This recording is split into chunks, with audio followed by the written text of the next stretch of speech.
My name is Vincent Vessa. I am an author. I'm the regional representative for the North Carolina Writers Network. And I am so pleased to have today as our guest speaker, Dr. Joseph Lockavitch, a colleague, a friend, an author, a publisher, and an educator. And Joe is going to share some lessons learned with you today that I hope will be helpful for you as you move forward. Dr. Joe, I'd like to turn the stage over to you right now. Well, thank you, man.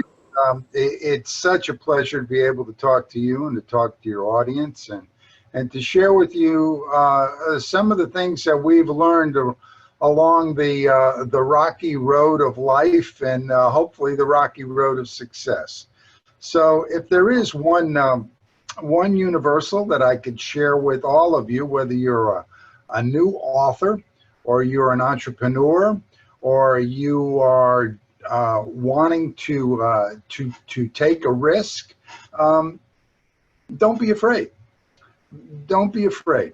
If there is one thing that Vince and I have learned is that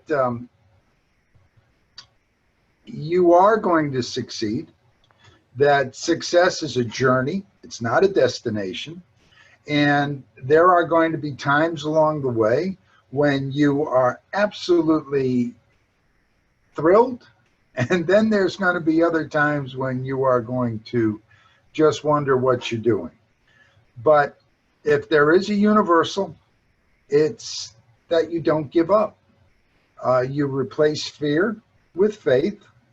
You know that your cause is just, the need is great, and you're not going to fail. And if you do fail, it's okay, because the absence of failure has been achieved, it has never been achieved by any successful person. Just the opposite occurs. There has never been a successful person on the face of this planet that has not failed in their journey. So the question is not, do you fail? The question is, what do you do when you reach that point? And as Frank Sinatra said, you pick yourself up, you get back in the race. That's life. And remember to never, never, never give up hope. What do you think, Vince? Would you agree with that? Joe, 100%. And I remember as the time when we worked together, that kept us alive, it kept us going, and especially with the population of students that you were trying to reach at the time and continue to reach. That is probably the most important message that we can learn, is that those children should never give up, their parents should never give up, and their teachers should never give up. And that's correct, Vince. And that's the whole notion, that the enemy, if I can give you one thing that I have found, is that we've underestimated the ability level of chronically failing students, non-readers included. And if I could share with the audience, the enemy is not the teacher, it's not the student, it's not the parent, it's the inappropriateness of the instructional material. And you change that approach, you will change the performance outcomes. So as the second slide clearly says, if at first you don't succeed, try something else. One of the biggest problems that we have is this notion in schools today that there is a universal way to teach reading, that there's a broad brush, the quote 5 pillars of reading instruction. And the reality is that if I were to take the nation's, the world's 12 leading people, researchers in the field of reading research, put them in a single room, put them at a single desk, conference table, excuse me, put an armed guard at the door and told them that they couldn't come out until they had a universal definition of what reading is and how it should be taught, they'd starve to death before they ever came out the door. So the reality is that if it isn't working, don't blame the victim. The parent is the victim. The teacher is the victim. And most importantly, the student or the child is the victim.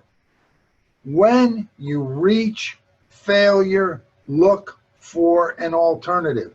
And the good news is that there are viable alternatives out there. And that's what Failure Free was founded on, the notion of providing a viable alternative for chronically struggling, failing students. Well, Joe, yeah, thank you so much for those words there.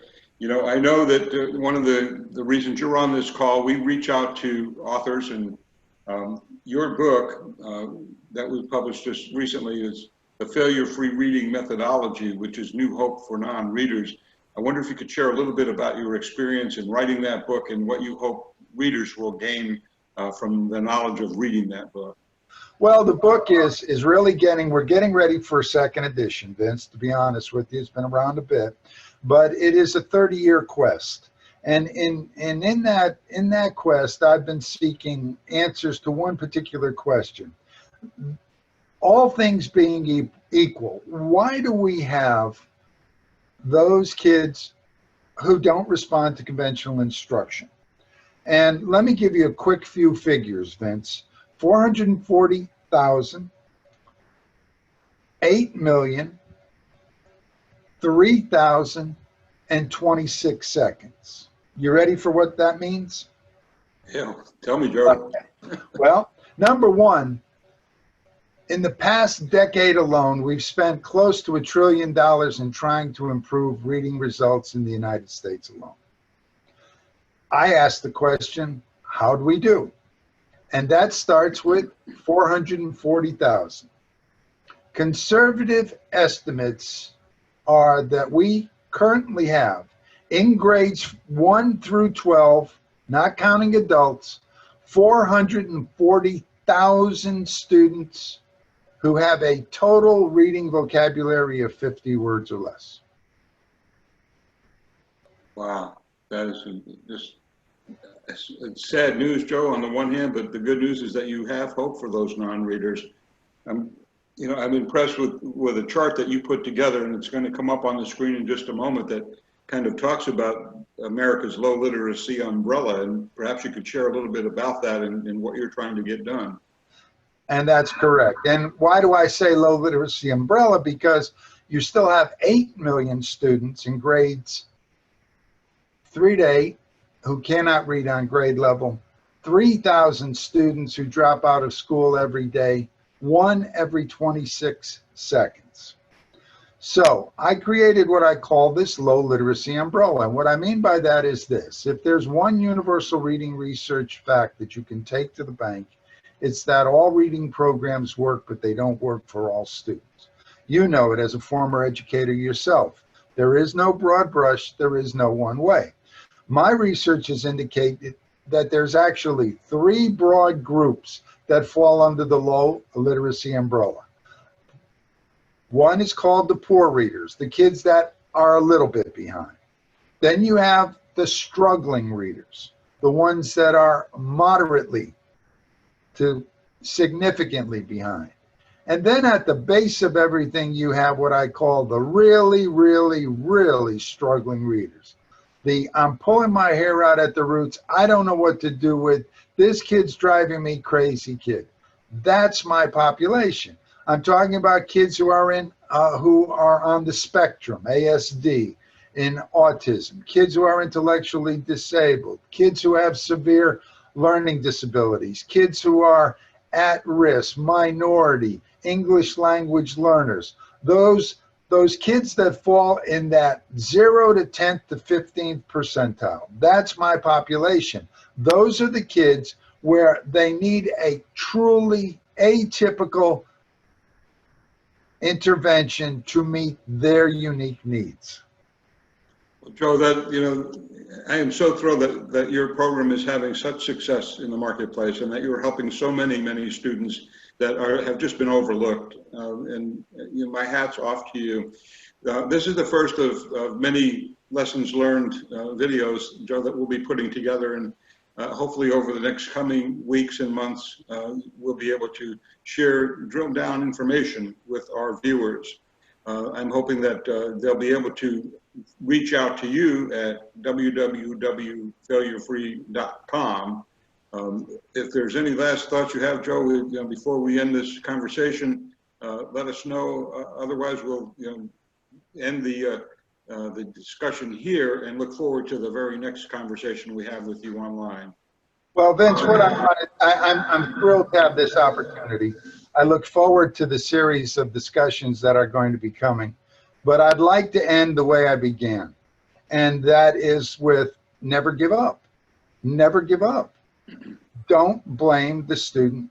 You're not at fault if you're a parent. You're not at fault if you're a teacher. And you're certainly not at fault if you're a student. Change the approach. You will change the performance outcomes. You will see changes almost overnight.